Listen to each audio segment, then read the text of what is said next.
নমস্কার বন্ধুরা, আমরা আজকে যে বিষয়ে আলোচনা করব এটা হচ্ছে আমাদের সুপ্রিম কোর্টে যে অর্ডার দিয়েছে সিটেটের ব্যাপারে। তো আপনারা অনেকেই কমেন্ট করেছেন যে সিটেট কি ইনভ্যালিড হয়ে যাবে। তো এই ব্যাপারে আমি আপনাদের মাত্র 2 মিনিটে একটি কথা আপনাদের বলতে চাচ্ছি। তো দেখুন, আমাদের যে প্রথমে সুপ্রিম কোর্টের অর্ডার সম্বন্ধে একটু বলি। সুপ্রিম কোর্ট যে অর্ডারটা দিয়েছে এটা দিয়েছে যে আপনাদের মানে যারা ঝাড়খণ্ড টেটে অ্যাপ্লাই করবে বা বর্তমান ঝাড়খণ্ড টেট যেখানে হবে, তো ঝাড়খণ্ডের ক্ষেত্রে কিন্তু আমাদের সিটেটটা এখানে কাজে লাগবে না। পরিষ্কারভাবে লেখা আছে যে ঝাড়খণ্ডে অলরেডি টেট কোয়ালিফাই ক্যান্ডিডেট অনেক আছে। 2012-তে এবং 2016-তে ঝাড়খণ্ড টেট অনুষ্ঠিত হয়েছিল। তো সেই ঝাড়খণ্ডের ক্ষেত্রে কিন্তু সিটেট প্রার্থীরা এখানে অ্যাপ্লাই করতে পারবেন না। তো বাকি কথা হচ্ছে যে অন্যান্য রাজ্যের ক্ষেত্রে, তো অন্যান্য রাজ্যের ক্ষেত্রে যখন অ্যাডভার্টাইজমেন্ট দেবে বা নোটিফিকেশন দেবে, তো সেই নোটিফিকেশনে লেখা থাকবে যদি তারা সেন্ট্রাল টেটকে অ্যালাউ করে তখন কিন্তু এটা অ্যালাউ হবে। আর যদি সেন্ট্রাল টেট যদি অ্যালাউ মানে নথিভুক্ত না থাকে তাহলে কিন্তু আপনাদের সিটেটটা অ্যালাউ হবে না। তো এবার কথা হচ্ছে এই ব্যাপারে দুটো কথা বলে রাখি। যেমন আমি আসাম রাজ্যে বাস করি, তো আসাম সরকারের দুটো কথা বলে রাখি। যেমন দেখুন, 2014-তে, 2017 এবং 2019-এ আমাদের আসাম সরকারের শিক্ষক নিযুক্তি হয়েছিল, যেখানে সিটেট ক্যান্ডিডেটরা অ্যাপ্লাই করতে পারছে, সিটেটকে মান্যতা দেওয়া হচ্ছে। কিন্তু হঠাৎ করে 2021 সালে যারা অন্তর্ভুক্ত করেছে শিক্ষক নিযুক্তির ক্ষেত্রে, তো সেই সময় কিন্তু 2021-এ যে নোটিফিকেশন এসেছিল সেখানে কিন্তু সিটেটকে কোনো প্রাধান্য দেওয়া হয়নি, যার কারণে 2021 সালে কিন্তু সিটেট প্রার্থীরা এখানে অ্যাপ্লাই করতে পারেননি। তো 2021 সালে সিটেট ক্যান্ডিডেটরা কিন্তু বঞ্চিত ছিলেন আসাম শিক্ষক নিয়োগের ক্ষেত্রে। এবং রিসেন্টলি 2024 সালে যে আমরা যেটা দেখতে পেয়েছি অ্যাডভার্টাইজমেন্ট, বর্তমানে ফেব্রুয়ারি 15 তারিখ থেকে যেটা আমাদের অ্যাপ্লাই স্টার্ট হবে, তো এখানে কিন্তু আবার সিটেটকে প্রাধান্য দেওয়া হয়েছে আসাম রাজ্যে।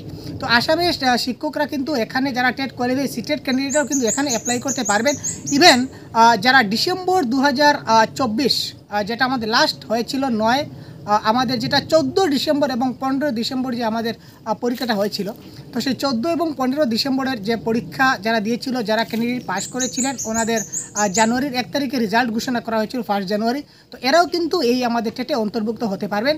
তারপর দেখুন, আরেকটা কথা অনেক দিন থেকে আমরা শুনতে পাচ্ছি যে এনআইএসের ক্ষেত্রে যে আমাদের রয়েছিল, এনআইএসের ক্ষেত্রে কিন্তু অনেক কথা কিন্তু আমরা প্রথমে জানতে পেরেছি যে এনআইএস ক্যান্ডিডেটরা যারা এনআইএসে ডিএলএড করেছেন ওনারা সিটেট দিতে পারবেন না, ওনারা চাকরি পাবেন না। এই নিয়ে অনেক কথা ছিল, অনেক কেস মামলা ছিল। কিন্তু পরবর্তী সময় দেখা যায় কি এনআইএসকে কিন্তু তারা কী করেছে, এখন বর্তমান সময় ভ্যালিড মেনেছে। তো তখন এই দেখুন, আমি যে বলেছিলাম যে 21-এ কিন্তু সিটেটকে প্রাধান্য দেওয়া হয়নি, আবার 24-কে প্রাধান্য দেওয়া হয়েছে। তার মানে কখন যে কোন স্টেটে কোন সরকার যে কোন ঘোষণা করবে কবে সিটেটকে মান্যতা দেওয়া হবে, কবে সিটেটকে মান্যতা দেওয়া হবে না, সেটা সময় হিসাবে অটোমেটিকলি বলা যাবে। তো আমি আপনাদের সাজেস্ট করবো যে আপনারা সিটেটটা দিয়ে রাখুন, একটা ভালো নম্বর নিয়ে রাখুন। হয়তো এই যে আপনারা যে অ্যাডভার্টাইজ দেখতে পাবেন বিভিন্ন স্টেটের, হয়তো যখন নোটিফিকেশন দিবে তখন দিয়ে দেবে যে CTET pass candidate can apply, যে যারা সিটেট পাস করে আছেন তারা অ্যাপ্লাই করতে পারবেন। আর এখন যদি আপনি ভাবুন যে না স্যার সিটেট তো আমাদের বন্ধ হয়ে গেছে, সিটেট লাগু হবে না, সিটেট দেবো না, আপনি যদি না দিয়ে যদি ঘরে বসে থাকেন, তাহলে এই যখন সুযোগ সুবিধা যখন আসবে তখন কিন্তু আপনি বঞ্চিত থাকবেন, তখন কিন্তু আপনাকে পস্তাতে হবে।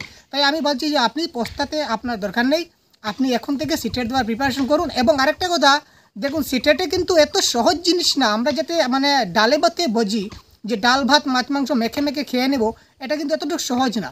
কারণ একটা ডাটা আমি আগামীকালকে আপনাদের দিয়ে দেবো, আমাদের কাছে আছে কিন্তু এখন বানাতে পারছি না, আমি দিয়ে দেবো আগামীকালকে। 11 লাখ প্রার্থী, 13 লাখ প্রার্থী অ্যাপ্লাই করেছিল সিটেট, তার মধ্যে 11 লাখ ক্যান্ডিডেটে পরীক্ষা দিয়েছে, আর পাস কত করেছে জানেন? 1 লাখ। আপনারা দেখলে একদম চমকে যাবেন। অফিসিয়াল নোটিফিকেশন আমি দিয়ে দেবো আমার গ্রুপে, আপনারা দেখে নেবেন। অফিসিয়াল নোটিফিকেশন আছে, আপনি দেখতে পারেন, আমার ডিটেলস আমি আগামীকালকে বলে দেবো। তো 11 লাখ পরীক্ষার্থী পরীক্ষা দিয়েছে, তার মধ্যে মাত্র 1 লাখ ক্যান্ডিডেট পাস করেছে। তো এবার বুঝুন যে পরীক্ষাটা কতটুকু সহজ ছিল বা কতটুকু টাফ ছিল, আপনারা নিজে একটু অনুমান করুন। তো এই ক্ষেত্রে আগামী আমাদের জুলাই 2025-এ সিটেট অনুষ্ঠিত হতে চলেছে। তো আমি বলবো এখন থেকে আপনারা প্রিপারেশন স্টার্ট করুন। এখন থেকে যদি ভালো করে প্রিপারেশন আপনারা নিতে পারেন, তাহলে আপকামিং যে আমাদের সিটেট পরীক্ষা হবে 2025 যে জুলাই মাসে, এখানে আপনারা 100% গ্যারেন্টি একটা ভালো নম্বর নিতে পারবেন। তাহলে পরীক্ষার আগে এই 7 दिन में कैसे हुए पास, 5 दिन के कैसे করে তৈয়ারি 130 পায়, এইসব ভিডিওগুলো আপনাদের ইউটিউবে দেখতে হবে না। তো আমাদের চ্যানেলে সহজগুরু ইউটিউব চ্যানেলে আমরা বাংলা ভাষা নিয়ে পুরো ডিটেলস আলোচনা করে থাকি। তো আমাদের চ্যানেলে আপনারা বাংলা ভাষার 100% গাইড পাবেন। এবং প্লে স্টোরেও আমাদের সহজগুরু অ্যাপ অ্যাভেলেবল আছে, এখানে প্লে স্টোরেও আমরা ক্লাস করাবো। অ্যাপের মাধ্যমে আপনারা আমাদের সঙ্গে ক্লাস করতে পারবেন। সহজগুরু অ্যাপ আমাদের এসে গেছে, তো আপনারা প্লে স্টোর থেকে আমাদের অ্যাপটাও ডাউনলোড করতে পারেন এবং এখান থেকেও আপনারা ক্লাস করতে পারেন। আজকের আমাদের আপনাদের সঙ্গে কিছু সম্যক যে ধারণা আমি তুলে ধরলাম।